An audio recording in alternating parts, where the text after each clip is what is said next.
கர்த்தருடைய பரிசுத்த நாமத்திற்கு மகிமை உண்டாகட்டும். இன்றைக்கு உங்களுக்கு நல்ல கர்த்தருடைய வார்த்தை செய்திகள் உங்களுக்கு ஆயத்தமாக இருந்தாலும், வழக்கம் போல உங்களோடு சொல்லும்படியாக கர்த்தர் எனக்கு கொடுத்த சில வார்த்தைகளை விரைவாக, மிக சுருக்கமாகவும் விரைவாகவும் நான் உங்களோடு பகிர்ந்து கொள்ள ஆசைப்படுகிறேன்.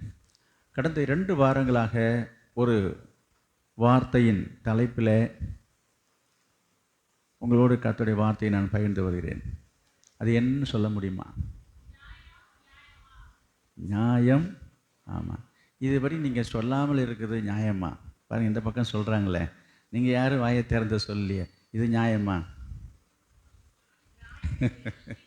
சரி, நல்லது.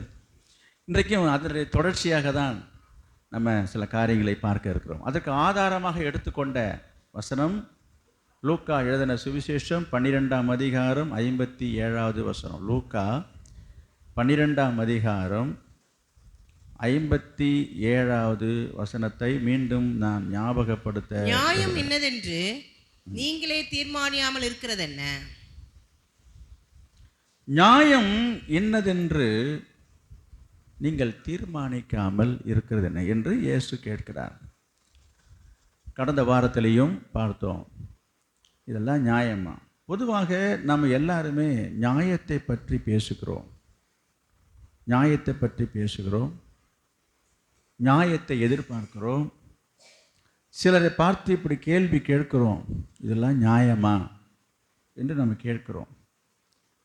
பாருங்க, ஆண்டவர் இன்றைக்கு நம்ம படித்தது போல் ஆண்டவரும் சொல்கிறாரு, இதெல்லாம் நியாயமா என்று சொல்லி. ஆண்டவர் கேட்ட ஒரு வார்த்தையும், ஆண்டவர் நியாயமா என்று கேட்ட ஒரு வார்த்தையும் நான் உங்களுக்கு சொல்ல விரும்புகிறேன். லூக்கா எழுதின சுவிசேஷம் 14ஆம் அதிகாரம் 3வது வசனம். லூக்கா 14:3. இயேசு நியாயசாஸ்திரிகளையும் பரிசேயரையும் பார்த்து, ஓய்வு நாளிலே சொஸ்தமாக்குகிறது நியாயமா என்று கேட்டார். என்னது? ஓய்வு நாளிலே சொஸ்தமாக்குகிறது நியாயமா என்று கேட்டார். இயேசு கேட்ட கேள்வி அது. இயேசு என்ன கேட்குறாரு? நியாயமா? நியாயமா? எது நியாயமா? இயேசு ஒரு கேள்வி கேட்குறார். ஓய்வு நாளில் கஷ்டமாக்குறது நியாயமா அப்படின்னு இயேசு கேட்குறாரு. இங்கே பாருங்க, இயேசுவையே பார்த்து கேள்வி கேட்டாங்க. பார்க்கலாமா? யார்? மத்தேயு எழுதின சுவிசேஷம் 12ஆம் அதிகாரம் 10வது வசனம். மத்தேயு 12ஆம் அதிகாரம். அங்கே சூம்பின கையுடைய மனுஷன் ஒருவன் இருந்தான். அப்பொழுது அவர் மேல் குற்றம் சாட்டும்படிக்கு ஓய்வு நாளில் சொஸ்தமாக்குகிறது நியாயமா என்று கேட்டார்கள். யாரை பார்த்து கேட்டாங்க? அதை தான் சொல்ல வரேன். ஆண்டவர் கேட்கறதுலையாவது ஒரு நியாயம் இருக்குங்க, அர்த்தம் இருக்குது. யாரை பார்த்து கேட்டார்கள்? கவனிக்கிறீங்களா? கவனிச்சிங்களா? படிக்கும் பொழுது யாரை பார்த்து கேட்குறா? சூம்பின கையுடைய மனுஷன். என்னது? இல்லை இல்லை இல்லை இல்லை, இயேசுவை பார்த்து கேட்குறாங்க. என்னங்க இதுல நீங்க பாருங்க, அங்க அவர் என்று எழுதியிருக்கிறது. இயேசுவை பார்த்து கேட்கிறார்கள். என்ன கேட்குறாங்க? அப்பொழுது அவர் மேல் குற்றம் சாட்டும் படிக்கு ஓய்வு நாளில் சொஸ்தமாக்குறது நியாயமா என்று கேட்டார்கள். அதற்கு இயேசு பதில் சொல்றாரு. என்ன சொல்றாரு பாருங்க. அதற்கு அவர், உங்களில் எந்த மனுஷனாகிலும் ஒரு ஆடு இருந்து அது ஓய்வு நாளில் குழியிலே விழுந்தால் அதை பிடித்து தூக்கிவிட மாட்டானோ? ஆட்டை பார்க்கிலும் மனுஷனானவன் எவ்வளவோ விசேஷித்திருக்கிறான். ஆதலால் ஓய்வு நாளிலே நன்மை செய்வது நியாயம்தான் என்று சொன்னார். பாருங்க, இவன் ஒருத்தன் கேள்வி கேட்குறான் ஆண்டவரை பார்த்து, என்ன ஆண்டவரே, இதெல்லாம் நீ செய்கிறது நியாயமா என்று இயேசுவை பார்த்து கேட்குறாரு. இயேசு எங்கே ஒரு பதில் சொல்கிறதையும் நம்ம இங்கே பார்க்குறோம், நியாயம்தான்றாரு. சரி, எதை குறித்து அவர்கள் நியாயமா என்று அவன் கேட்குறான்? ஓய்வு நாளில் இது போல ஒரு காரியங்களை செய்வது நியாயமான் என்று அவன் கேட்குறான். புரியுதுங்களா? இதை குறித்து தான் நம்ம இன்னைக்கு பார்க்க இருக்கிறோம். யோவான் எழுதின சுவிசேஷம் 5ஆம் அதிகாரம் 10வது வசனம். யோவான் எழுதின சுவிசேஷம் 5ஆம் அதிகாரம் 10வது வசனம். இது ஓய்வு நாளா இருக்கிறதே, படுக்கை எடுத்துக்கொண்டு போகிறது உனக்கு நியாயம் அல்ல. இங்க பாருங்க, நான் ஒரு சில வசனங்களை உங்களுக்கு நான் சுட்டி காட்டுகிறேன்.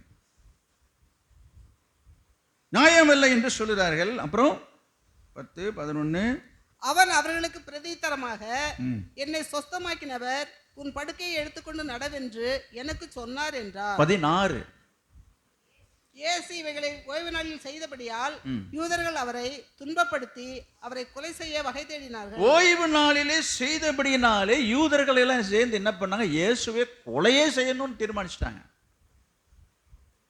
யோவான் எழுதின சுவிசேஷம் 9ஆம் அதிகாரம் 16வது வசனம். யோவான் 9:16. பரிசேயர் சிலர் அந்த மனுஷன் ஓய்வு நாளை கை கொள்ளாததினாலே, அந்த மனுஷன் ஓய்வு நாளை கை கொள்ளாததினால் அவன் தேவனிடத்திலிருந்து வந்தவன் அல்ல என்றார்கள். வேறு சிலர், சரி போதும் கவனிங்க, நான் என்ன எதுக்காக இதெல்லாம் சொல்லிட்டு வரேன்னா, இங்கு ஒரு சர்ச்சை நடந்து கொண்டு வருகிறதை நாம் பார்க்கிறோம். வேதத்திலே நான் பார்க்கும் பொழுது அங்க ஒரு பெரிய ஒரு பிரச்சனை அங்கே எழுப்பி கொண்டிருக்கிறது. என்னது?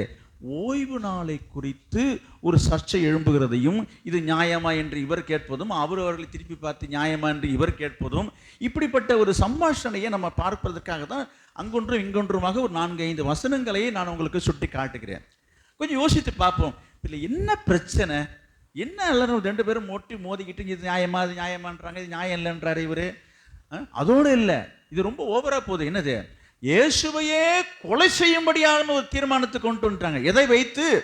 ஓய்வு நாளில் இயேசு ஒரு மனுஷனை குணமாக்கிட்டாராம். இதை தாங்க. அப்போ இந்த ஓய்வு நாளை குறித்திருக்க ஒரு சர்ச்சையை நாம் இங்கு பார்க்கிறோம். அந்த சர்ச்சைக்கான காரணம் என்ன? ஏன் இதை குறித்து இந்த அளவுக்கு விவாதிக்கிறார்கள்? ஏன் இதை குறித்து அவர்கள் அதிகமாக முக்கியத்துவம் கொடுக்கிறார்கள் என்பதை தான் நாம் சிந்திக்க வேண்டியதாக இருக்கிறது. பார்க்கலாம், என்ன இந்த பிரச்சனை இருக்குது? எதற்காக இந்த யூதர்களாக இருக்கட்டும், இந்த பரிசேயர்களாக இருக்கட்டும், ஏன் ஆண்டவர்கிட்ட இந்த மாதிரி போராடுறாங்க? ஏன் ஆண்டவரை குறை சொல்கிறாங்க? ஏன் இந்த ஓய்வு நாளை வைத்து குறி வைத்து அவரை தாக்குறாங்க, பேசுகிறாங்க? அது மாத்திரமல்ல, அவர் கொலை செஞ்சாலும் பரவாயில்லை என்று சொல்வதற்கான காரணம் என்ன? இயேசு அப்படி என்ன ஒரு தவறு செய்யலை, நமக்கே தெரியுதா? எந்த தவறும் செய்யலை, எந்த பாவமும் பண்ணலை, அவர் செய்து நல்லது தான் செஞ்சுருக்கிறாரு. ஆனால் இவங்கெல்லாம் கொடி பிடிக்கிறாங்க, ஓய்வு நாளில் செய்யக்கூடாது என்று சொல்லி. அதோடைய விட்டாங்க, நியாயமானு கேட்குறாங்க, நியாயம் கேட்குறாங்க. நம்ம என்ன நியாயன்றதை பார்க்கலாம். யாத்திராகமம் புஸ்தகம் 31ஆம் அதிகாரம் 13வது வசனம். யாத்திராகமும் 31ஆம் அதிகாரம் 13, 14, 15 என்ன சொல்லுது என்று பார்க்கலாம். உங்களை பரிசுத்தப்படுத்துகிற கர்த்தர் நான் என்பதை நீங்கள் அறியும்படி இது உங்கள் தலைமுறை ஓய்வு நாட்களை ஆசரிக்க வேண்டும். கர்த்தர் ஆதியிலே கட்டளையாக கொடுத்ததை நாம் இங்கு பார்க்கிறோம். அது மாத்திரமல்ல, இது உங்கள் தலைமுறை தோறும் எனக்கும் உங்களுக்கும். அப்படின்னா என்ன அர்த்தம்? இது பரம்பரையாக வம்சமாக உங்க சந்ததி தோறும் இதை நடக்கணும், நிறைவேற்றணும் என்பதை ஆண்டவர் ஆதியிலேயே சொல்லி இருக்கிறதை நாம் இங்கு பார்க்கிறோம். ஆகையால் ஓய்வு நாளை ஆசரிப்பீர்களாக, அது உங்களுக்கு பரிசுத்தமானது. அதை பரிசுத்த குலைச்சலாக்குகிறவன் கொலையுண்ண கடவன். இங்க பாருங்க, இதுதான் பிரமாணம், இதுதான் கட்டளை. இதை பிடிச்சுக்கிட்டு தான் யாரு? அந்த பரிசேயரும் அந்த வேத பாரகரும் நியாயஸ்தரிகளும் யூதர்கள்லாம் சேர்ந்து இயேசுவை இந்த காரணமாக வைத்து என்ன செய்கிறாங்க? என்னது? கொலையே செய்யணுன்றாங்க. இங்கே என்ன போட்டிருக்குது? ஓய்வு நாளை பரிசுத்த குலைச்சலாக்குகிறவன் கொலையுண்ண கடவன். அப்புறம் அதிலே வேலை செய்கிற எந்த ஆத்துமாவும் தன் ஜனத்தின் நடுவிலே இராதபடிக்கு அறுப்புண்டு போவான். அப்புறம் 6 நாளும் வேலை செய்யலாம். 7ஆம் நாளோ வேலை ஒழிந்திருக்கும் ஓய்வு நாள். அது கர்த்தருக்கு பரிசுத்தமானது. ஓய்வு நாளில் வேலை செய்கிறவன் எவனும், ஓய்வு நாளிலே வேலை செய்கிற எவனும் கொலை செய்யப்பட வேண்டும். இது ரொம்ப கடுமையா இருக்குது இந்த வார்த்தை. இப்ப தெரியுதா? புரியுதா? ஓய்வு நாளில் வேலை செய்கிறவங்க என்ன செய்யப்படணும்னு வேதத்தில் எழுதியிருக்குது?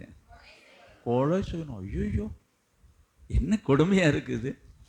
இதை வச்சுக்கிட்டு தான், இதை பிடிச்சிக்கிட்டு தான் இயேசுவை மேலே குற்றம் சுமத்தி ஓய்வு நாள் இதை செய்யாதன்னு சொல்லி இயேசுவையே கொலை செய்ய போனாங்க. இது மட்டுமா, இன்னும் நீங்கள் சில காரியங்களை தெரிஞ்சுக்க வேண்டியது இருக்குது. யாத்திராகமம் 35ஆம் அதிகாரம் 2வது வசனம். யாத்திராகமம் 35:2. நீங்கள் 6 நாள் வேலை செய்ய வேண்டும், 7ஆம் நாளோ 7ஆம் நாளோ உங்களுக்கு பரிசுத்த நாளாய் இருப்பதாக. உங்களுக்கு பரிசுத்த நாளாய் இருப்பதாக. அது கர்த்தருக்கென்று அது ஓய்ந்திருக்கும் ஓய்வு நாள். கர்த்தருக்கென்று ஓய்ந்திருக்கும் ஓய்வு நாள். அதிலே வேலை செய்கிறவன் எவனும், அதிலே வேலை செய்கிற எவனும் கொலை செய்யப்பட கடவன். என்னங்க இது? எத்தனை இடத்துல சொல்லப்பட்டிருக்குது, எத்தனை தடவை படிக்கிறோம், எத்தனை வசனம் இருக்குது தெரியுதா? அப்போ இது சாதாரண விஷயம் இல்லை. சாதாரணமாக இருந்தால் ஏதோ ஒரு தடவை சொன்னால் பரவாயில்ல. வேதத்திலே அதுக்கு தான் நான் எடுத்து உங்களுக்கு நான் காட்டுகிறேன். எந்தெந்த இடங்களே இதை குறித்து எவ்வளவு கடுமையாக சொல்லப்பட்டிருக்கு என்பதை நீங்கள் சிந்திக்கணும். ஓய்வு நாளில் வேலை செய்கிறவன் என்ன செய்யப்படணுமா? கொலை செய்யணுமா? ஐயோ, இது கொடுமையாக இருக்குது. இப்போ இந்த வசனத்தை நம்ம நிறைவேற்றணும்னா இன்றைக்கு இந்த ஓய்வு நாளுக்கு வராதவங்க எத்தனை பேரை இப்போ நம்ம கொல்ல வேண்டியிருக்கும்? யோசித்து பாருங்க. தொடர்ந்து நம்ம சிந்திப்போம். கவனிங்க. அதில் 3வது வசனத்தை படிங்க. 35. ஓய்வு நாளில் உங்கள் உங்கள் வாசஸ்தலங்களில் எங்கும் நெருப்பு மூட்டாமல் இருப்பீர்களாக என்னும் இவ்வார்த்தைகளை கைக்கொள்ளும்படி கர்த்தர் கட்டளையிட்டார். கர்த்தர் கட்டளையிடுகிறார். இது என்னுடைய கட்டளை இல்லைங்க, கர்த்தருடைய கட்டளை. இது கட்டளை என்று சொன்னால் அதை நிறைவேற்றணும். நல்லா புரிஞ்சுங்க. ஆலோசனை என்பது வேறு, கட்டளை என்பது வேறு. அப்போ கட்டளைன்னா அதை கட்டாயம் செய்யணும். அது ஓய்வு நாளில் என்ன செய்யணும், என்ன செய்யக்கூடாது? பரிசுத்த குலைச்சல் ஆக்கக்கூடாது. இங்கே என்ன பார்த்தோம்? இப்போ படித்தது என்ன? எங்க உங்கள் வீட்டில் இங்கே பாருங்க, நெருப்பு மூட்டாதுன்னா என்ன அர்த்தம்? இங்கே பாருங்க, நீங்கள் நினைக்கிற மாதிரி குளிருக்கு ஏதாவது நெருப்பள்ளி போட்டுட்டு குளிர், அதை சொல்லலையா? அடுப்பு பற்ற வைக்கக்கூடாது. ஓய்வு நாளில் என்ன செய்யக்கூடாது? உங்கள் வீட்டில் அடுப்பே பற்ற வைக்கக்கூடாதுன்னு அப்போவே அப்படி ஆண்டவர் எழுதி சொல்லி வச்சிருக்காரு. என்னது அப்படின்னா என்ன அர்த்தம்? சமைக்கக்கூடாதுன்னு அர்த்தம். ஐயோ, இது என்ன கொடுமையாக இருக்குது. அது ஒரு வேலை தானேன்னு.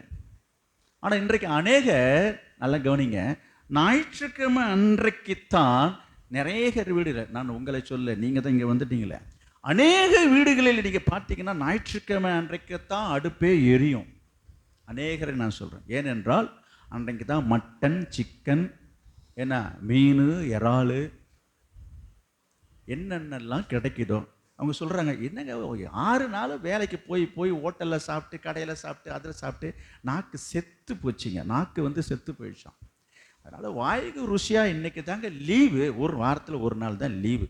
ஏதோ ஒரு வாய்க்கு ருசியாக என்ன செய்யலாம்? அன்றைக்கு தான் எங்கே பார்த்தாலும் கடையில் பார்த்தா கூட்டமாக நிற்கணும். அந்த கறி போடுற கடையெல்லாம் பார்த்தீங்கன்னா வேலைக்கு போகிறவங்கெல்லாம் அன்றைக்கி ஓய்வாக இருக்கிறதுனால அன்றைக்கு பார்த்து தான் அதற்கு முக்கியத்துவம் கொடுக்குறாங்க. இதெல்லாம் எவ்வளவு பெரிய ஒரு முட்டாள்தனமான, ஒரு மடத்தனமான காரியம் என்று நான் சொன்னால் தப்பே கிடையாது.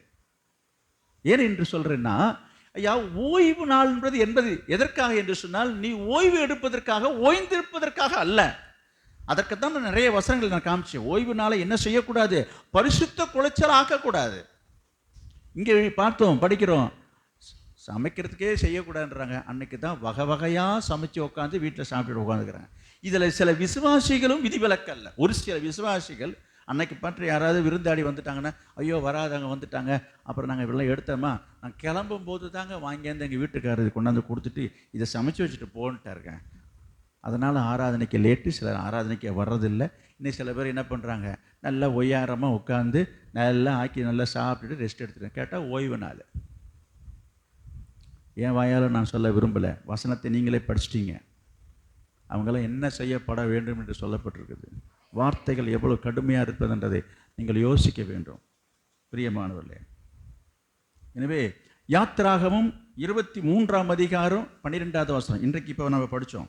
யாத்திராகமும் 23. 6 நாள் உன் வேலையை செய்து 6 நாட்கள் நீ உன்னுடைய வேலையை செய்யலாம், செய். 7ஆம் நாளிலே உன் மாடும் உன் கழுதையும் இளைப்பாறவும் உன் அடிமை பெண்ணின் பிள்ளையையும் அந்நியனும் இளைப்பாறவும் ஓய்ந்திருப்பாயாக. வேதத்திலே இந்த காரியம் எவ்வளவு ஒரு முக்கியம் என்று சொன்னால், ஆவியானவர் இத்தனை இடங்களிலே திரும்ப திரும்ப திரும்ப திரும்ப அந்த வார்த்தைகள் எழுதியிருப்பார் என்பதை நீங்கள் சற்று சிந்திக்க வேண்டும்.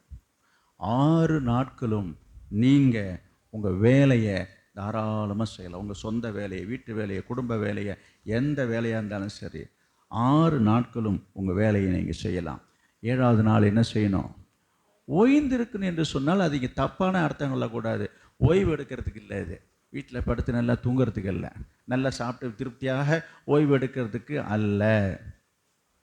நான் சொல்கிறேன். என்னாகமும் 15ஆம் அதிகாரம், என்னாகமும் 15ஆம் அதிகாரம் 32வது வசனம். என்ன? வனாந்திரத்தில் இருக்கையில் ஓய்வு நாளில் விறகுகளை பொறுக்கிக் கொண்டிருந்த ஒரு மனிதனை கண்டுபிடித்தார்கள். பாருங்க, ஓய்வு நாளிலே, ஆதி காலங்களிலே, மோசேயின் காலத்திலே ஆண்டவர் நியாயப்பிரமாணத்தின் கட்டளையும் கொடுத்த அந்த காலத்திலே, அந்த நாட்களிலே நடந்த ஒரு சம்பவத்தையும் நான் உங்களுக்கு சொல்ல, சும்மா வெறும் வாயால் சொல்லிட்டு போகல. ஓய்வு நாளிலே வேலை செய்யறவன் என்ன செய்யப்படணுமா? கொலை செய்யப்படணும்னு சும்மா சொல்லிட்டு போயிட்டாருன்னு நினைக்காதீங்க. நடந்ததையும் நான் உங்களுக்கு சுட்டி காட்டுறேன். பாருங்க, 15ஆம் அதிகாரத்தில் 32வது வசனத்திலிருந்து வாசிப்போம். இஸ்ரவேல் புத்திரர் வனாந்திரத்தில் இருக்கையில் ஓய்வு நாளில் விறகுகளை பொறுக்கிக் கொண்டிருந்த, ஓய்வு நாளிலே ஒரு மனுஷன் போய் பாவம் என்ன பண்ணுவான்? வீட்டுக்கு வசதி இல்லாதனால போய் விறகு பொறுக்கிறாங்க. பாருங்க, ஒரு மனிதனை கண்டுபிடித்தார்கள். அப்புறம் அவனை போய் கண்டுபிடிச்சிட்டாங்க. ஒருத்தன் விறகு பொறுக்கிட்டு இருக்கான், அவனை போய் கண்டுபிடிச்சிட்டாங்களாம். அப்புறம் விறகுகளை பொறுக்கின அந்த மனிதனை கண்டுபிடித்தவர்கள் அவனை மோசே ஆரோன் என்பவரிடத்திற்கும் சபையார் அனைவரிடத்திற்கும் கொண்டு வந்தார்கள். கொண்டு வந்தவங்க என்ன பண்ணிட்டாங்க? பிடிச்சி இழுத்து கொண்டு வந்து மோசே இடத்துல கொண்டு வந்து நிறுத்துறாங்க. அப்புறம் அவனுக்கு செய்ய வேண்டியது இன்னதென்று தீர்க்கமான உத்தரவு இல்லாதபடினாலே அவனை காவலில் வைத்தார்கள். இப்ப என்ன செய்யணும்னு தெரியல. ஓய்வு நாள செய்யக்கூடாது, செஞ்சுட்டான். இப்ப அவனை என்ன பண்றது? கொண்டு வந்து அவனை காவல்ல வச்சாச்சு. சீக்கிரம்.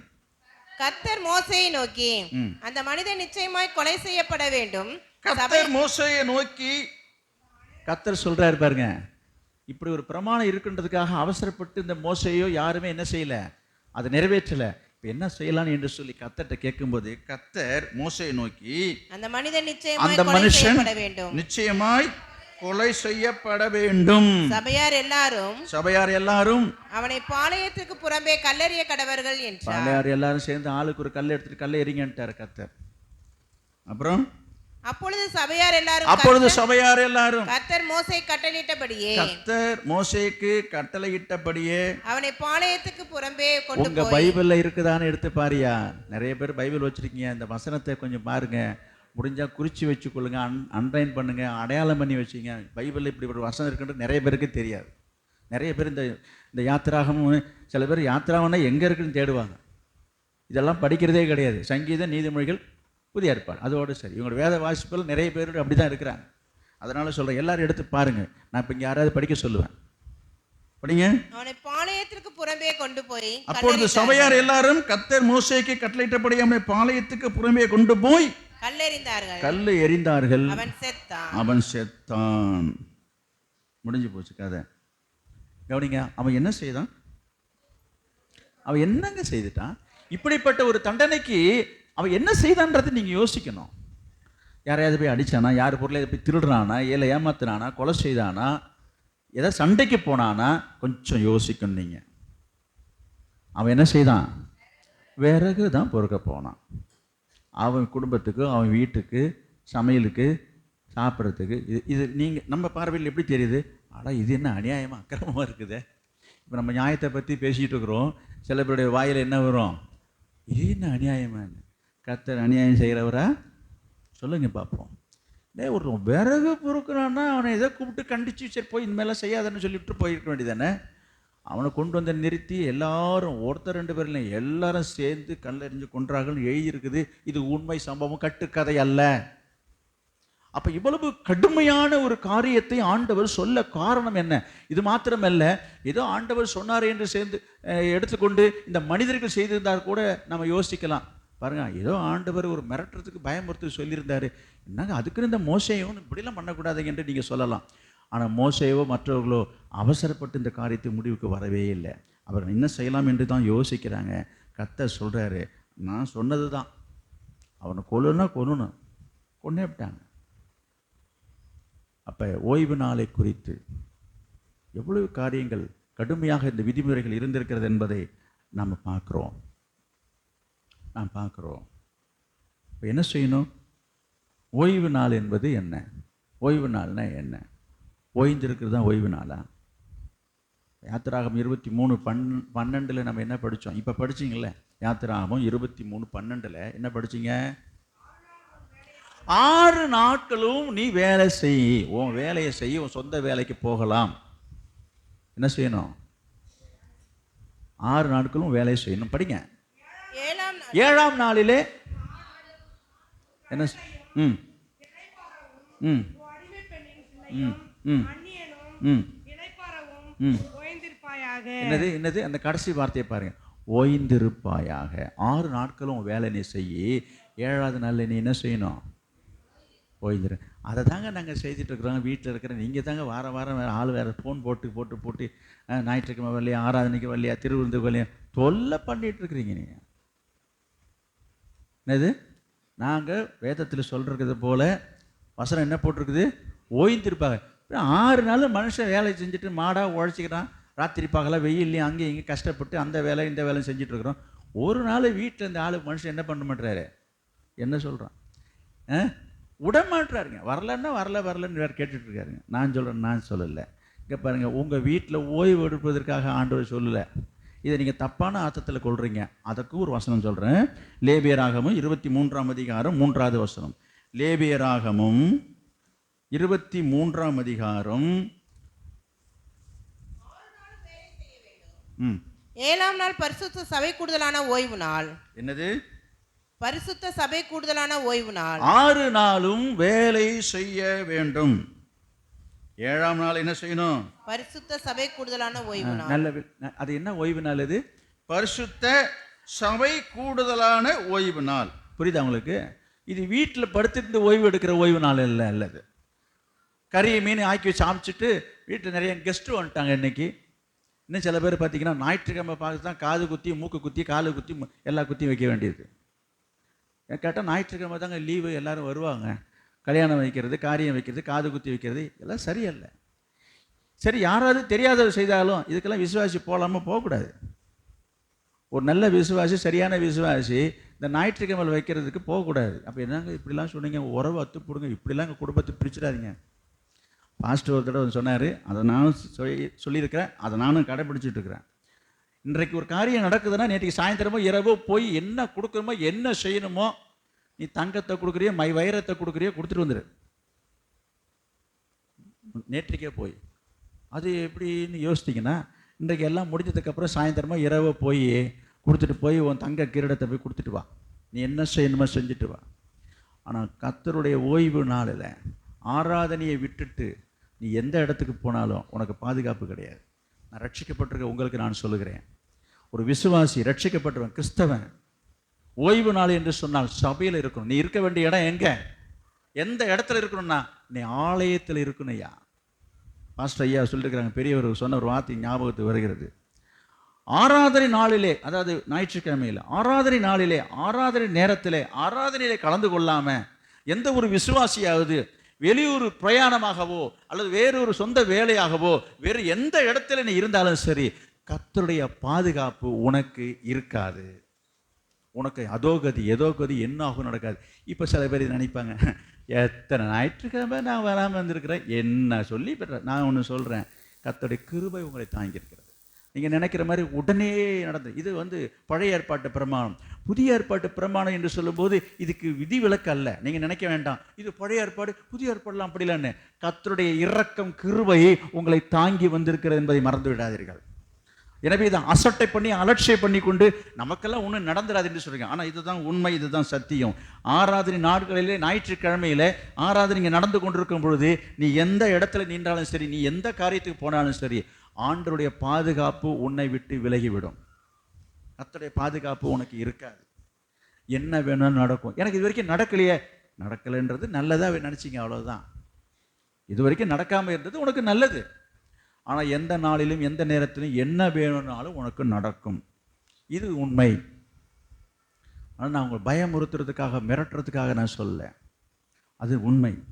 அப்போ ஆண்டவர் படிப்படியாக காலங்கள் பார்த்துக்கிட்டே வருவார். ஒரு குறிப்பிட்ட நாள் வரும்பொழுது, காலம் வரும்போது நீ இதை உதாசீனப்படுத்தி அலட்சியப்படுத்தி இந்த ஓய்வு நாளை நம்ம அசட்டை பண்ணும் பொழுது என்னது, நீதிமொழிகள் 29ஆம் அதிகாரம் 1 வசனத்தினுடைய நிலைமை தான் வரும். என்ன தெரியுமா அந்த வசனம்? நீதிமொழிகள் 29 1 வசனம். கடிந்து கொள்ளப்பட்டும் எடுத்து பாருங்க. படிக்கிறதுக்கு கஷ்டமாக தான் இருக்கும், கேட்கறதுக்கு கஷ்டமாக தான் இருக்கும். நாங்களே மாதத்துக்கு ஒரு தடவை வந்திருக்கிறோம். ஏதாவது ஒரு நல்ல வார்த்தையை சொல்லி அனுப்புகிறாரா இருப்பார். வந்ததுலேயும் கொலை செய்யணுன்றாரு, அதை பண்ணுன்றாரு. ஐயோ என்ன பண்ணுறது? நான் முடிக்கும்போது நல்ல விதமாக தான் முடிப்பேன். கவனிங்க, என்னது? அடிக்கடி கடிந்து கொள்ளப்பட்டு தன் பிடரியை கடினப்படுத்துகிறவன். பார்த்துங்க, வசனம் இருக்குது. அப்போ என்ன அர்த்தம்? ஒரு தடவை சொல்லுவார், 2 தடவை சொல்லுவார், 3 தடவை சொல்லுவார், 4 தடவை சொல்லுவார். அவர் எத்தனை தடவை சொல்லுவார் எனக்கு தெரியாதுங்க. ஆண்டவர் ஒன்றுட்டு சொல்லிகிட்டே தான் இருப்பார். அடிக்கடி கடிந்து கொள்ளப்பட்டோம். நீ அதுக்கு செவி சாய்க்காம நீ அதை உதாசீனப்படுத்திட்டு இருந்தேன்னு சொன்னால் என்றைக்கோ என்னைக்கோ எங்கேயோ ஏதோ என்ன நடக்கும்னு நமக்கு சொல்ல முடியாது. ஆனால் நடக்கும். அது உங்களுக்கு நடக்கக்கூடாது என்பதற்குத்தான் ஆண்டவர் ஆவியானவர் இன்றைக்கு இந்த வார்த்தையின் மூலமாக உங்களோட எச்சரிப்பின் செய்தியாக இதை சொல்லி கொண்டிருக்கிறார். எனக்கு அருமையானது. என்ன செய்யணும்? இப்போ ஓய்வு நாள்னா என்னங்க இப்போ படித்தோம்? லேவியராகமத்தில் என்ன படித்தோம்? பரிசுத்த சபை கூடுதலான ஓய்வு நாள், அதிலே ஒரு வேலையும் செய்ய வேண்டாம், அது உங்கள் வாசஸ்தலங்களெல்லாம் கர்த்தருக்கென்று ஓய்ந்திருக்கும் நாளாய் இருப்பதாக. கவனிங்க, என்ன நாள் அது? ஓய்ந்திருக்கும் நாளாக இருப்பதாக. இதை பற்றி பவுல் எழுதுகிறார் புதிய ஏற்பாட்டில். இப்போ வாங்க, எபிரேயர் 4ஆம் அதிகாரம் 4வது வசனம், சீக்கிரம். எபிரேயர் 4:4. மேலும் தேவன் தம்முடைய கிரியை எல்லாம் முடித்து 7ஆம் நாளிலே ஓய்ந்திருந்தார் என்று 7ஆம் நாளை குறித்து ஓரிடத்தில் சொல்லி இருக்கிறார். பார்த்தீங்களா? தேவன் தம்முடைய கிரியைகள் எல்லாம் முடித்து 7ஆம் நாளிலே ஓய்ந்திருந்தார் என்று 7ஆம் நாளை குறித்து ஒரு இடத்துல சொல்லியிருக்கிறாராம். எந்த இடத்துல சொல்லியிருக்காரு சொல்லுங்க பார்ப்போம். அவர் எழுதுறாரு, ஒரு இடத்துல சொல்லியிருக்காரு. என்ன சொல்லியிருக்காரு? 6 நாள் இந்த உலகத்தை படைத்து, இந்த உலகத்திலுள்ள படைப்புகள் எல்லாவற்றையும் படைத்து, 6வது நாள் மனுஷனையும் படைத்து, 7வது நாள் என்ன செய்ததாக ஓய்ந்திருந்தார் என்று எழுதியிருக்கிறதே, அது எங்கேன்னு கேட்குறேன். ஆதியாகமம் 2ஆம் அதிகாரம் 2வது வசனம். ஆதியாகமம் 2:2. தேவன் தாம் செய்த தம்முடைய கிரியையை 7ஆம் நாளிலே நிறைவேற்றி தாம் உண்டாக்கின தம்முடைய கிரியையெல்லாம் முடித்த பின்பு 7ஆம் நாளிலே ஓய்ந்திருந்தார். 7ஆம் நாளிலே ஓய்ந்திருந்தார். அப்புறம் தேவன் தாம் சிருஷ்டித்து உண்டு பண்ணின தம்முடைய கிரியையெல்லாம் முடித்த பின்பு அதில் ஓய்ந்திருந்தபடியால் தேவன் 7ஆம் நாளை அதை பரிசுத்தமாக்கினார். சரி, கவனிங்க. சரி, அங்கே என்ன எழுதியிருக்குது? ஆண்டவர் என்ன செய்ததாக அங்கே சொல்லப்பட்டிருக்குது? ஆண்டவர் கரெக்டாக சொல்லுங்க. 7ஆம் நாளிலே ஓய்ந்து இருந்தார். கவனிங்க, ஆண்டவர் ஓய்வு எடுத்துக்கொண்டார் என்றல்ல, ஓய்ந்திருந்தார். அதை தான் இங்கே பவுல் எழுதுறாரு. இப்போ அங்கே படித்தோம். இப்படி ஓய்ந்திருந்தார் என்று ஒரு இடத்துல எழுதியிருக்கிறது என்று சொன்னார். இங்கே பாருங்கள், அந்த வசனம் அங்கே எழுதியிருக்கிறது எப்படி? சரி, என்னத்துக்காக, எதற்காக, ஏன் ஆண்டவர் ஓய்ந்திருந்தார் என்றது தான் ரொம்ப முக்கியம். பாருங்க, ஆண்டவர் ஒவ்வொரு நாளும் ஒவ்வொரு படைப்புகளை அவர் உண்டாக்கி சிருஷ்டித்து கொண்டே வருகிறார். 6வது நாளிலே மனுஷனை உண்டாக்கினார் என்பதை நம்ம நன்றாக அறிந்திருக்கிறோம், படித்திருக்கிறோம். உங்களுக்கு புரியும். இப்படி எல்லாவற்றையும் படைத்ததுனால அவருக்கு என்ன உண்டு? நிறைய, அவருக்கு கொஞ்சம் ஒர்க் லோடு, கொஞ்சம் டைட்டாக பிஸியாக தான் இருந்திருக்கிறாரு. நிறைய வேலைகள் அவருக்கு. சும்மா நம்ம அவர் செய்து வைத்ததை செய்துட்டு வந்து நம்ம ரொம்ப அழுத்துக்கிறோம். நம்ம பெரிய வேலை செஞ்சுக்கிட்டு தான் நம்ம அழுத்துக்கிறோம். என்ன, அவர் ஒவ்வொன்றையும் அவர் உருவாக்கி இருக்கிறார், உண்டாக்கி இருக்கிறார். அப்போ அவர் எவ்வளோ ஸ்ட்ரெயின் பண்ணியிருப்பார். எல்லாம் 6 நாளும் செய்துவிட்டு 7வது நாளில் ஓய்ந்திருந்தார் என்று சொன்னால் அவர் போய் ரெஸ்ட் எடுக்கலை. எதற்காக அந்த 7வது நாளை வைத்திருந்தார் என்று சொன்னால், கவனிங்க, 6வது நாள் படைத்த, அவரால் படைக்கப்பட்ட மனுஷனை சந்திப்பதற்காக, பார்ப்பதற்காக, சம்பாஷிப்பதற்காக, அவரோடு உறவாடுவதற்காக, அவனோடு நேரத்தை செலவு பண்ணுவதற்காக, ஸ்பெண்ட் பண்ணுவதற்காக ஆண்டவர் அந்த நாளையும் அந்த நேரத்தையும் அவர் ஒதுக்கி வைத்திருந்தார். நீங்கள் கவனிங்க, பெரிய பெரிய தலைவர்கள், விஐபி நான் சொல்கிறேன், பெரிய பெரிய பிரதமரோ ஜனாதிபதி பெரிய ஆட்கள்லாம் பார்த்தீங்கன்னா பதவியில் இருப்பாங்களாம், அவர்களை போய் நீங்கள் அவங்களை சந்திக்கணும் என்று சொன்னால் முதல்ல அப்பாயின்மெண்ட் வாங்கணும். நீங்கள் நினைக்கிற மாதிரி அப்படியே திடுத்துப்புன்னு போய் பார்த்துட முடியாது. அவங்களெல்லாம் ஒரு அப்பாயின்மெண்ட் வாங்கிட்டு தான் பார்க்கணும். என்றைக்கு அவர் ஒரு நாலு நேரத்தை அவர்கள் ஒதுக்கி அவர்களை பார்க்கணும். எவ்வளோ பெரிய ஆளாக இருந்தாலும் சரி, அண்டை நாட்டினுடைய பெரிய அதிபரே வராதாக இருந்தாலும் சரிங்க, இவங்கள்ட்ட அனுமதி கேட்கணும். எந்த நாள் எந்த நேரம் முதற்கொண்டு குறித்து விட்டு தான். ஐயோ வந்துட்டாருங்க ஒரு ஃப்ளைட்டில், ஐயோ அமெரிக்காவிலேருந்து வந்துட்டாருங்க கிளின்டன்னு, கொஞ்சம் பாருங்க, அதெல்லாம் நடக்காது. அப்படி ஒரு நடைமுறையும் கிடையாது. நல்லா புரிஞ்சுங்க. அப்போ ஒரு மனுஷனுக்கே இவ்வளவு காரியங்கள் இருக்கிறது, அலுவலில் இருக்கிறது, அவ்வளோ பிஸியாக இருக்கிறாங்க. நல்லா கவனிங்க. அப்போ ஆண்டவர் எவ்வளோ பிஸியாக இருப்பார். ஆண்டவர் பிஸியாக இருக்கிறதா யாருமே நினைக்கிறதே கிடையாது. இன்றைக்கி நிறைய பேர் ஆண்டவர்கிட்ட இவங்க தான் ரொம்ப பிஸியாக இருக்கிறதா காட்டிக்கிறாங்க. யார்? எல்லோரும் தான் சொல்கிறேன், இவங்க ரொம்ப பிஸியாக இருக்கிறாங்களாம். இன்றைக்கி ஞாயிற்றுக்கிழமை முதல்ல நினைக்கிறாங்க வேலைங்க. ஞாயிற்றுக்கிழமை முதல்லன்னா அதுக்கு ஒரு காரணம் சொல்கிறாங்க. 1008 வேலை. இன்றைக்கி வீட்டுக்கு கெஸ்ட்டு வந்துட்டாங்கன்றது, அப்புறம் கல்யாணத்துக்கு போனேன்னு வேண்டியது, நடுவு நட்டான்னு வேண்டியது, அரப்பறத்தன்னு சொல்ல வேண்டியது, பயிர் எடுத்துன்னு சொல்ல வேண்டியது, கடலை பிடிங்கன்னு சொல்ல வேண்டியது. நான் சொல்கிறேன், இதெல்லாம் வேலை தான், இதெல்லாம் செய்யணும் தான். செய்ய வேணும்னு ஆண்டவர் சொல்லி இது 6 நாள் செய்யின்னு சொல்லியிருக்குது. இப்படி செய்துட்டு கவனிங்க, இப்படி செய்கிறதெல்லாம் செய்துட்டு ஆலயத்துக்கு வரணும்னா, ஆராதனைக்கு வரணும், தேவ சமூகத்துக்கு வரணும்னா ரொம்ப பிஸியாக காட்டிக்கிறாங்க. இப்போ நீங்கள் நிறைய பேர் வரல இல்லையா? இப்போ நீங்கள்லாம் வந்துட்டீங்க, ரொம்ப சந்தோஷம். கர்த்தர் உங்களை ஆசீர்வதிப்பார். கவனிங்க, இப்போ வராத நபர்களை குறித்து நீங்கள் யோசித்து பாருங்கள், விசாரித்து பாருங்கள், கேட்டு பாருங்கள். அவங்க பெரிய பெரிய காரணம்னு சொல்லுவாங்க, பெரிய பெரிய ஆளாக காட்டிப்பாங்க. அவங்க நிறைய பேருக்கு இதனுடைய அருமையும் பெருமையும் புரியலைன்னு நான் சொல்கிறேன். ஆராதனை என்பது என்ன, ஆலயம் என்பது என்ன, ஓய்வு நாள் என்பது என்ன, எதற்கு ஆலயத்தை வரும்ன்றதுடைய ஒரு கருத்து சிந்தை நிறைய பேருக்கு இல்லை. ஐயா, ஆண்டவர் எதற்காக ஓய்ந்திருக்கிறார்? அவர் என் பிள்ளைங்க, என் ஜனங்க என்னை சந்திக்க, என்னை பார்க்க என்னிடத்தில் வரப்போறாங்க என்பதற்காக அவர் எதிர்பார்த்து காத்து கொண்டிருக்கிறார். அவர் ஓய்ந்திருந்தார் என்று சொன்னால் அவர் உங்களுக்காக ஒரு நேரத்தை ஒதுக்கி வைத்திருக்கிறார். தம்முடைய ஜனங்களோடு பிள்ளைகளோடு பேச, பழக, விசாரிக்க ஆண்டவர் என்ன செய்கிறாரு? அந்த நேரத்தை ஒதுக்கி வைத்திருக்கிறார், ஓய்ந்திருக்கிறார் என்று சொன்னார். நீங்கள் பாருங்கள், சில குடும்பங்களில் சில பேர் சொல்லுவாங்க, சிலர் குடும்பத்தில் சிலர் சொல்கிறத சொல்கிறேன். புருஷன் மனைவி 2 பேரும் வேலை வேலைன்னு போயிட்டு இருப்பாங்க. ஒரு நாள் கூட வீட்டில் உட்காந்து பேசுகிறதுக்கே அவங்களுக்கு நேரம் இருக்காது. காலையில் எழுந்திருப்பாங்க, சமையல் பண்ணுவாங்க, வேலைக்கு போவாங்க, திரும்ப சாயந்தரம் வருவாங்க. வாய்ந்த உடனே 2 பேருக்கும் களைப்பாயிடும். ஏதோ இருக்கிறத ஏதோ சாப்பிட்டோமோ படுத்துடுவாங்க, முடிஞ்சிச்சு. இப்போ யோசிச்சு பாருங்கள். இப்படிப்பட்ட குடும்பங்களில் பிள்ளைகளோடு நேரத்தை பேசி செலவு பண்ணுறதுக்கோ, இல்லை அவங்க வீட்டுக்காரியத்தை 2 பேரும் பேசுவதற்கோ நேரமே இருக்காது. ஒரு சில குடும்பத்தில் நடக்கிறதே நான் சொல்கிறேன். கேட்டால் சொல்லுவாங்க, எங்கெங்க காலையில் எழுந்து போகிறோம், ராத்திரி போகிறாங்க, சொல்கிறீங்க தானே? அப்படிப்பட்ட சூழ்நிலையில் அவரோடு நேரத்தை செலவிட பண்ண முடியாமல் எத்தனை பேர் வருத்தப்படுறாங்க. இங்கே நான் என்ன சொல்கிறேன், ஆண்டவர் உங்களுக்காக ஒரு நேரத்தை ஒதுக்கி வைத்து விட்டு அவர் காத்திருக்கிறார். அதுதான் அந்த ஓய்வு நாள். உங்களுக்காக ஓய்ந்திருக்கிறார். அவர் எதுக்காக? நம்முடைய ஜனங்கள்லாம் இன்றைக்கி ஆலயத்துக்கு வருவாங்க, ஆராதனைக்கு வருவாங்க. அவர் உங்களை பார்க்கணும், உங்களை விசாரிக்கணும், சம்பாஷிக்கணும். நீங்கள் அவரோடு பேசுறது, உங்களுக்காக ஒரு நேரத்தை தராரு. நீங்கள் அவரோடு பேச, அவரை பாட, அவரை துதிக்க, அவரை ஆராதிக்க, புரியுங்களா? நீங்கள் இதை செய்யும்பொழுது திரும்ப அவர் ஒன்று செய்கிறாரு, அவருடைய வசனத்தின் மூலமாக அவர் உங்களோட பேச, இப்படிப்பட்ட ஒரு உறவை ஏற்படுத்துவதற்காகத்தான் ஆண்டவர் இந்த 7வது நாளை ஒதுக்கி அவர் ஓய்ந்திருந்தாரே தவிர நீங்கள் வீட்டில் படுத்து ஓய்வு எடுப்பதற்கு அல்ல. இன்னைக்கு நிறைய பேர் இதை தவறாக புரிந்து கொள்கிறாங்க. இந்த நாளை முழுமையாக ஆண்டவருக்கென்று நம்ம செலுத்தணும், கொடுக்கணும், ஸ்பெண்ட் பண்ணணும். அவருடைய பாதத்தில் அவரோடு தான் நேரத்தை ஸ்பெண்ட் பண்ண தான் இந்த நாளே இருக்குது. இதில் சில பேருடைய கேள்விகள் வேறு. ஆராதனைக்கு வந்தோமா, சீக்கிரமாக முடித்தோமா, 1 ஹவர் முடிக்கணும், வேலை இல்லை, நம்ம குடும்பத்தை எத்தனை வேலை இருக்குன்றாங்க.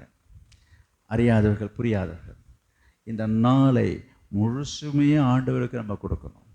அந்த அருமை புரிந்தவர்கள் இதை சொல்ல மாட்டார்கள். இந்த அருமை தெரியாதவர்கள் தான் வீணாக பிதற்றுவார்கள். இந்த சத்தியம் தெரியாதவர்கள் தான் இதை குறித்து விமர்சிக்கிறார்கள். சத்தியம் புரிந்து கொண்டவர்கள் என்ன செய்வார்கள்? ஆண்டவரோடு இருக்கத்தான் ஆசைப்படுவார்கள்.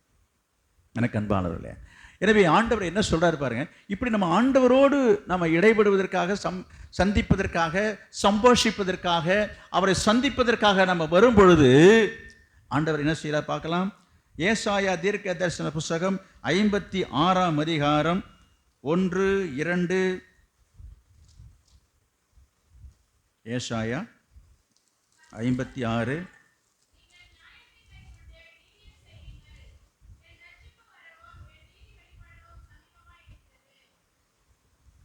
என்ன கர்த்தர் என்ன சொல்லுகிறார்? நீங்கள் நியாயத்தை கை கொள்ளணும். நான் இப்போ நியாயத்தை பற்றி தான் பேசிட்டு வரோம் இப்போ தொடர்ந்து.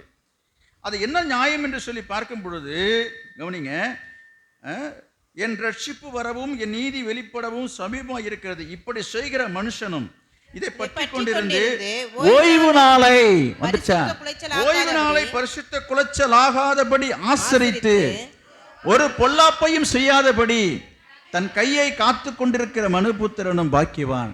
இப்போ புரியுதுங்களா? ஓய்வு நாளை பரிசுத்த குலைச்சல் ஆக்காதீங்க, ஓய்வு நாளை பரிசுத்த குலைச்சல் ஆக்காதீங்க. இது நியாயம் இல்லைன்றது ஞாபகம் வச்சுங்க. நியாயத்தை கை கொள்ளுங்க, நியாயத்தை கை கொள்ளுங்க. 4வது வசனம், என் ஓய்வு நாட்களை ஆசரித்து எனக்கு இஷ்டமானவைகளை தெரிந்து கொண்டு என் உடன்படிக்கையை பற்றி கொள்ளுகிற என் உடன்படிக்கையை பற்றி கொள்ளுகிற அன்னகர்களை குறித்து கர்த்தர் சொல்லுகிறது என்னவென்றால், என்ன சொல்றாரு பாருங்க, என் ஓய்வு நாட்களை என்ன செய்யணுமா? ஆசரித்து அவருக்கு இஷ்டமானதை செய்யணும். நல்லா புரிஞ்சுங்க.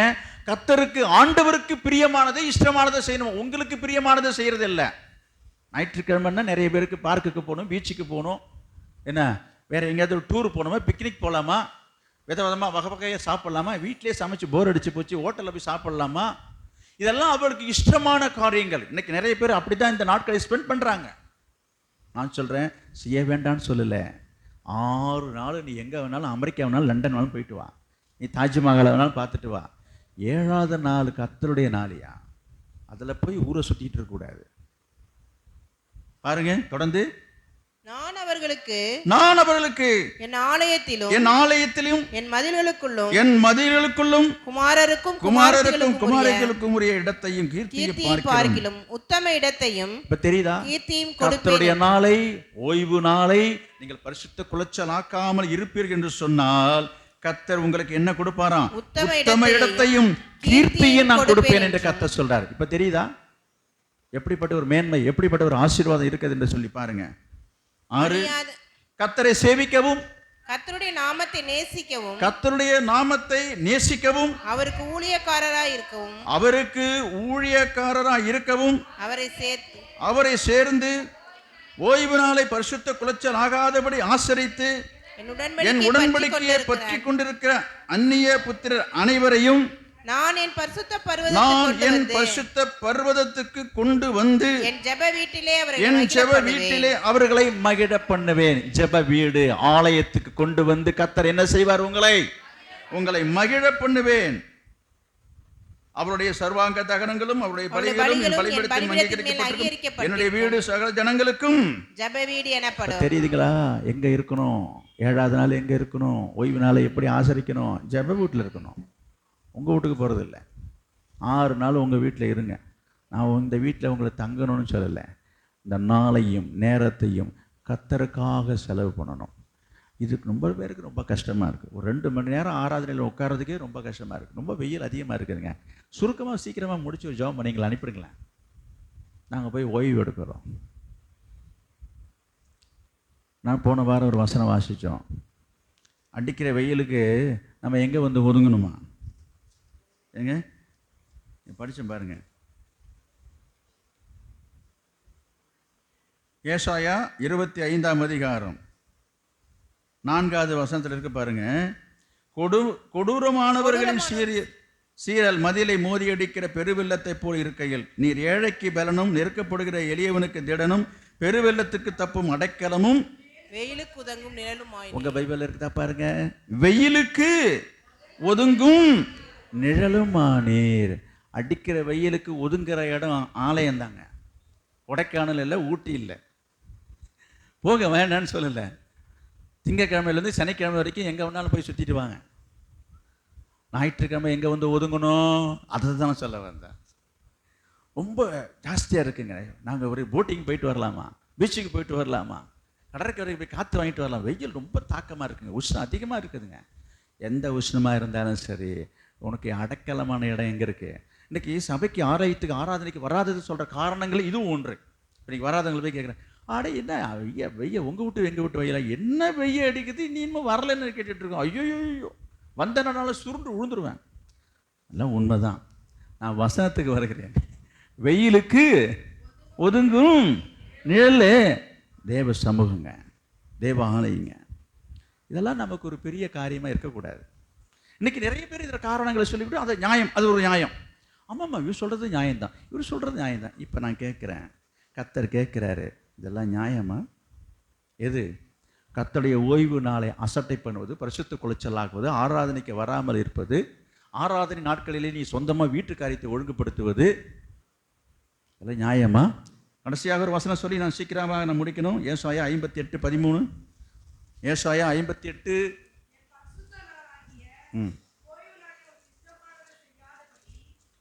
என் பரிசுத்த நாளாகிய ஓய்வு நாளிலே. இருங்க, இந்த பக்கம் யாருமே எடுக்க மாட்டாங்க. பைபிள் பெரட்டி கூட பார்க்க, நீங்கள் தான் படிச்சிடுறீங்களா அப்படி சொல்கிறத கேட்டுட்டு அப்படியே உட்காந்துக்கிறாங்க. ஐயா உங்கள் பக்கத்தில் படிங்க. உனக்கு இஷ்டமானது செய்யக்கூடாது. இந்த நாளில் உன் இஷ்டத்துக்கு உன் விருப்பத்துக்கு எந்த வேலையும் செய்யக்கூடாது.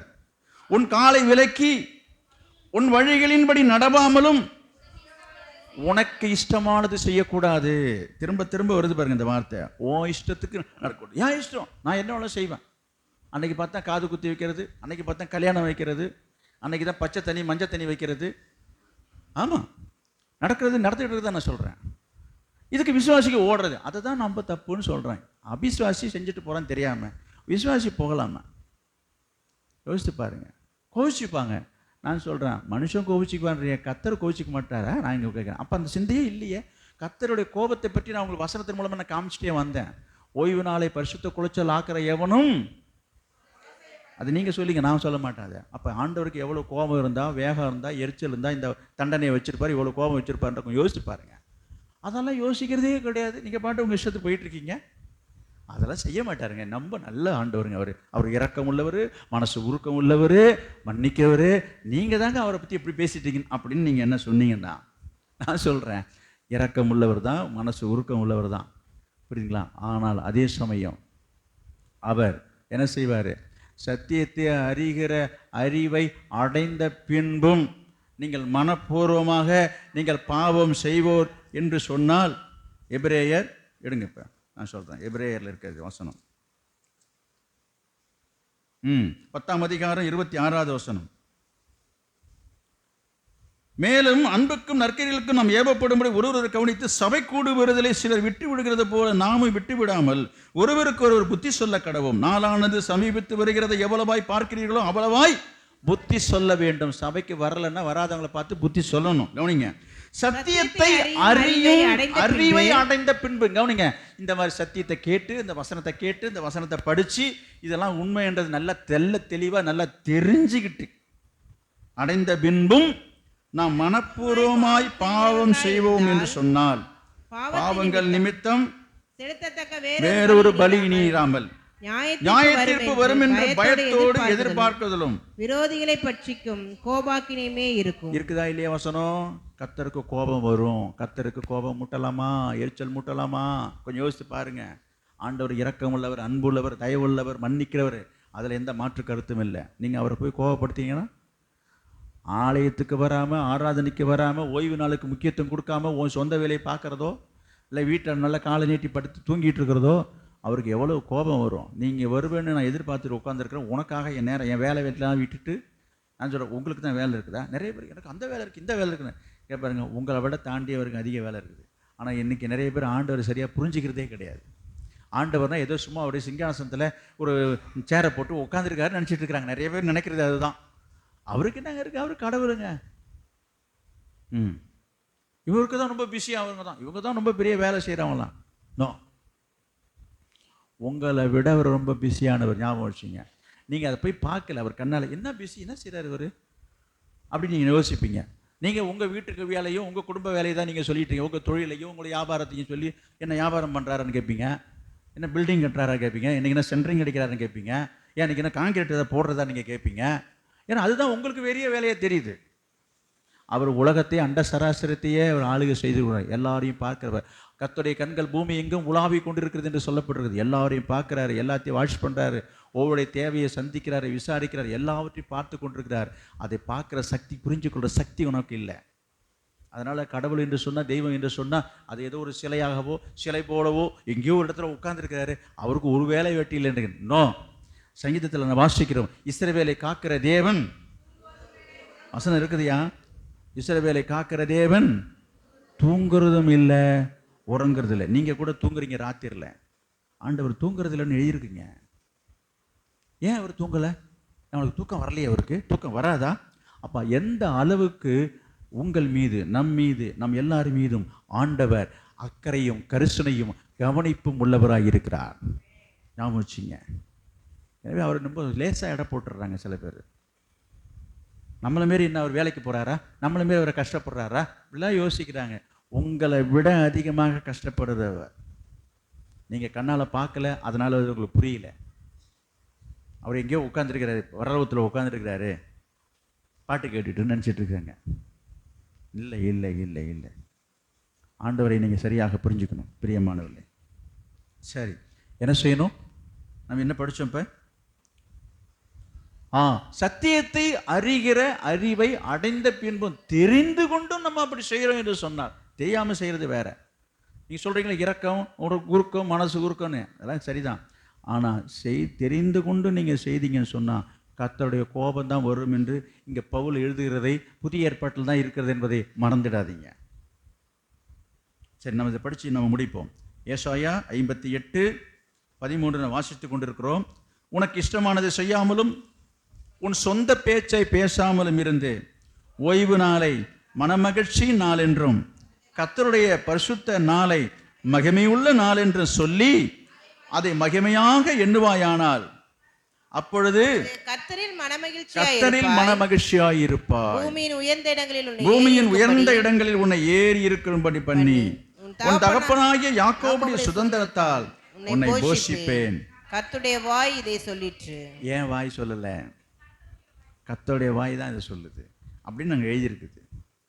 நான் சொன்னால் கூட இவர் இப்படி தாங்க பேசுவார். இல்லை, கர்த்தருடைய வாய் சொல்லுகிறது.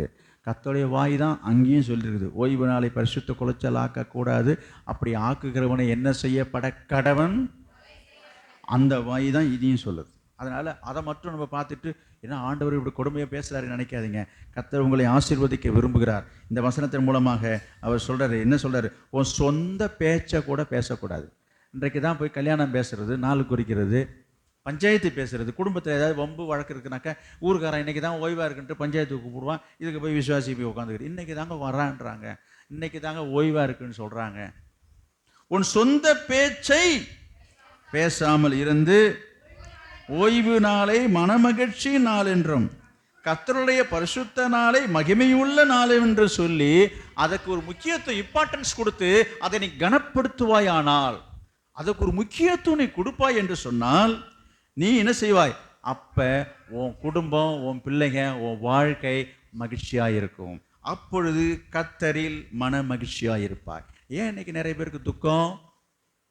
யோசித்து பாருங்க. கர்த்தருடைய ஓய்வு நாளை நீங்கள் ஆசரிக்கீங்களா? ஆராதனைக்கு ஒழுங்காக வர்றீங்களா? முக்கியத்துவம் கொடுக்குறீங்களா? கொஞ்சம் யோசித்து பாருங்க. கர்த்தரில் மன மகிழ்ச்சியாக இருப்பார், பூமியின் உயர்ந்த இடங்களில் உன்னை ஏறி இருக்கு. அப்படின்னா கர்த்தர் உன்னுடைய நிலைமையை, உன் வாழ்க்கையின் தரத்தை ஆண்டவர் உயர்த்துவார். இன்றைக்கு நிறைய பேர் உயர்வை அடையாத காரணம் என்ன? கர்த்தரை கனம் பண்ணுறதில்ல. கர்த்தரை கனம் பண்ணுறது தான் இந்த ஓய்வு நாளை ஆசரிக்க வேண்டிய விஷயம். நான் சில மாதங்களுக்கு முன்பதாக ஒரு செய்தி குறிப்பு நடந்த உண்மை சம்பவத்தை நான் வாசித்தேன். அது உங்களுக்கு ஞாபகம் இருக்கும். அமெரிக்காவுடைய ஜனாதிபதியாக தேர்தலுக்கு தேர்ந்தெடுக்கப்பட்ட ஒரு நபர், அவர் ஒரு விசுவாசி, அவர் கிறிஸ்தவராக இருந்தபடினாலே ஞாயிற்றுக்கிழமை அன்றைக்கு அவருடைய பதவி ஏற்கும்படி கட்டாயப்படுத்தினார். காரணம், சனிக்கிழமையோடு அதற்கு முந்தி இருந்த அந்த ஜனாதிபதியினுடைய பதவி காலம் சனிக்கிழமை இரவு 12 முடியுது. விடிந்தா புதிய நாள், வேற புதிய ஜனாதிபதி பதவி ஏற்றே ஆகணும். இது சட்ட விதி. இப்படிதான் இருந்தவரை இன்னொரு நாள் இருந்துக்கலாமே, அப்படிலாம் கிடையாது. நம்ம நாட்டிலையும் அப்படி தான். கவனிங்க, எல்லா பதவிகளும், பெரிய பதவிகள்லாம் முடிந்தால் அடுத்த நாள் வேற புதுசாக அப்பாயின்மெண்ட் பண்ணி தான் ஆகணும். அப்படி இருக்கும்போது தேர்தலில் இவர் ஜெயிச்சிட்டாரு. சட்டப்படி ஞாயிற்றுக்கிழமை ஒரு பதவி ஏற்கணும், முடியவே முடியாதுட்டார். இவர் தான் ஜனாதிபதியாக ஓட்டு போட்டு தேர்ந்தெடுத்துட்டாங்க. ஞாயிற்றுக்கிழமை தான் வருது, அன்னையோட தான் அந்த பதவி காலம் முடியுது, சனிக்கிழமையோட முடியவே முடியாதுன்னுட்டார். ஐயோ, நம்ம இந்த நாட்டினுடைய சட்ட விதிகளுக்கு முரணானதாச்சே. அப்போ ஒரு நாள் கூட ஜனாதிபதி இல்லாமல், அந்த பதவி இல்லாத ஒரு நிலை அங்கே இருக்கக்கூடாது. அப்போ இதுக்கு என்ன செய்யலாம் என்று சொல்லி என்ன செய்தார்கள் தெரியுமா? உண்மையாக நடந்த சம்பவத்தை நான் சொல்கிறேன். அந்த ஒரே ஒரு நாளுக்காக டெம்பரவரியாக, தற்காலிகமாக ஒரு ஜனாதிபதியை தேர்ந்தெடுத்தாங்க. இந்தாயா, நீ போய் ஒரு நாள் நீ தான் ஜனாதிபதி இந்த நாட்டுக்குன்னு சொல்லி அவனை ஒரு பொம்மையாக உட்கார வச்சு, இந்த ஞாயிற்றுக்கிழமை இரவெல்லாம் இருந்து திங்கக்கிழமை விழிந்த பிற்பாடு தேர்ந்தெடுக்கப்பட்ட அந்த ஜனாதிபதி பதவி ஏற்றுக்கொண்டாரியா. நான் எதுக்கு சொல்ல வரேன்? எவ்வளோ பெரிய பதவி, எவ்வளோ பெரிய போஸ்டிங்க. ஆனால் அவர் என்ன செய்தார்? கர்த்தரை கனம் பண்ணுகிறதை நீங்கள் பார்க்குறோம். ஏன்னா அதை விட பெரிய பதவியை நம்ம பதவி, அதை விட பெரிய வேலையை உங்களுக்கு. கர்த்தரை கனம் பண்ணுறீங்களா? கர்த்தரை அவர் கனம் பண்ணினதுனால கர்த்தர் அவரை கனப்படுத்தினார். அப்போ இது திடீரென்று ஒரு ஞாயிற்றுக்கிழமைக்கு முக்கியத்துவம் கொடுத்ததாக நான் சொல்லலை.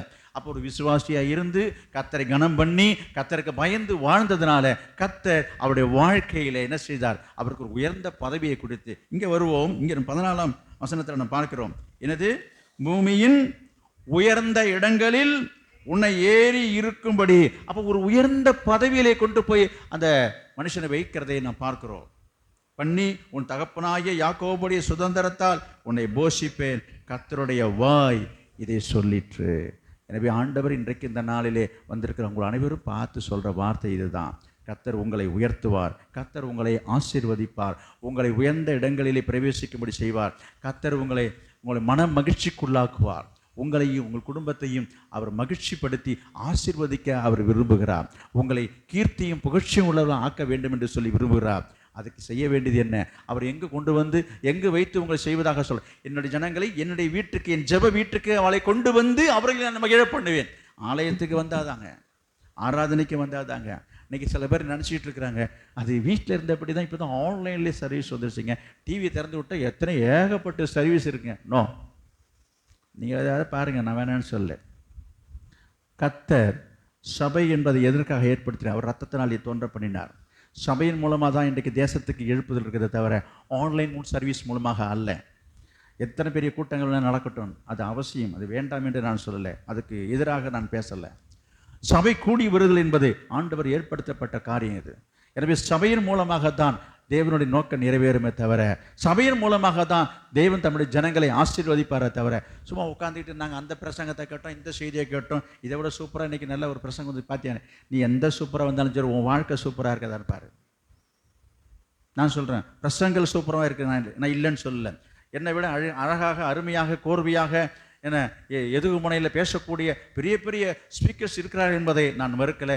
நானும் அவர்களுடைய வார்த்தைகளை கேட்கக்கூடியவர்கள் தான் இன்றைக்கு இருக்கிறேன். நான் ஒன்று சொல்கிறேன், உன் வாழ்க்கை என்ன ஆச்சுன்னு நான் கேட்குறேன். உன் தனிப்பட்ட வாழ்க்கையில், குடும்பத்தில் உனக்கு அதனால் ஏதாவது மாற்றம், அதனால் ஒரு முன்னேற்றம், அதனால் ஒரு ஆசீர்வாதத்தை சொல்ல முடியுமா? சும்மா வாங்கி கேட்டுட்டு ரசிச்சுட்டு போகிறதில்ல.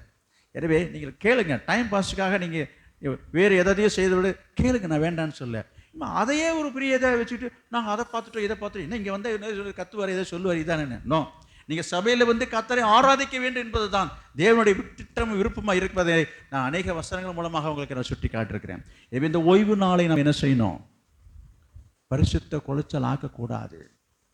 கர்த்தர் உங்களுக்கு வைத்த சபையிலே, ஆலயத்தில் வந்து கர்த்தரை ஆராதிக்கணும், கர்த்தரை நீங்கள் பார்க்க வரணும், கர்த்தரை சந்திக்க வரணும். கர்த்தர் உங்களை சந்திக்க விரும்புகிறார். கர்த்தர் உங்களுக்காக அந்த நேரத்தை ஒதுக்கி வைத்து அவர் ஓய்ந்திருக்கிறார். அவர் ஓய்ந்திருப்பதுன்ற நோக்கமே, நான் உனக்காக என் நேரத்தை எல்லாம் கொடுத்து வச்சுருக்கிறேன்ப்பா, நான் எல்லா வேலையும் நிறுத்தி வச்சுட்டு என்ன செய்கிறேன், நான் உன்னை சந்திப்பதற்காக ஓய்ந்திருக்கிறேன்றான். நீங்கள் நிறைய பேர் அவரை வந்து பார்க்காம போயிட்டுருக்குறாங்க. எனவே இதுவரைக்கும் உங்கள் காரியங்கள் எப்படி இருந்தாலும் இனி வரும் காலங்களின் நாட்களிலே இந்த வார்த்தைக்கு நீங்கள் முழுமையாக உங்கள் அர்ப்பணித்து ஒப்பு கொடுத்து கனப்படுத்துங்க.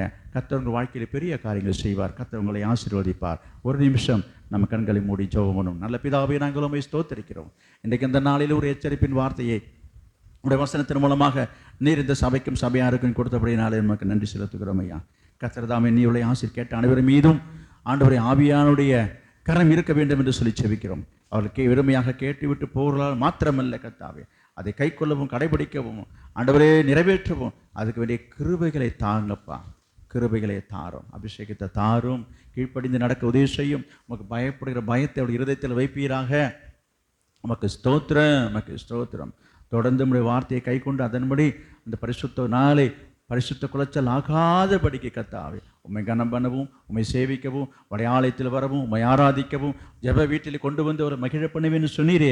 அவருடைய துக்கம் எல்லாம் சந்தோஷமாக மாறுவதாக. இன்றைக்கு இந்த நாளிலே கர்த்தாவே இந்த ஆராதனைக்கு இந்த ஆலயத்துக்கு வந்திருக்கிற ஒவ்வொருவருக்காக நான் இப்போது நான் ஜெபிக்கிறேன் ஆண்டவரே. பலர் பல வேதனையோடு, பல துக்கத்தோடு, பல கஷ்டங்களோடு, ஆண்டவரே பல பாடுகளோடு, பிரச்சனைகளோடு அவர்கள் இங்கே வந்திருக்கிறார். அவர்கள் துக்கம் எல்லாம் சந்தோஷமாக மாறுவதாக. நீ சொன்னீரே, நான் என் ஜெப வீட்டிலே அவளை கொண்டு வந்து நான் அவளை மகிழ பண்ணுவேன் என்று இப்போது நீ சொல்லியிருக்கிறீயா. கொண்டு வந்திருக்கிறீர். கொண்டு வந்த ஜனங்களை நீர் மகிழ பண்ணுங்கப்பா. அவளை சந்தோஷப்படுத்தும், சமாதானத்தோடு கடந்து போக உதவி செய்யும். அவர்களையும் குடும்பத்தாரின் பிள்ளைகளையும் அபரிதமாய் ஆசீர்வதிப்பீராக. அவருடைய பாதுகாப்பு இருப்பதாக. இயேசுவின் நாமத்தில் ஜெபிக்கிறோம் நல்ல பிதாவே. ஆமென்.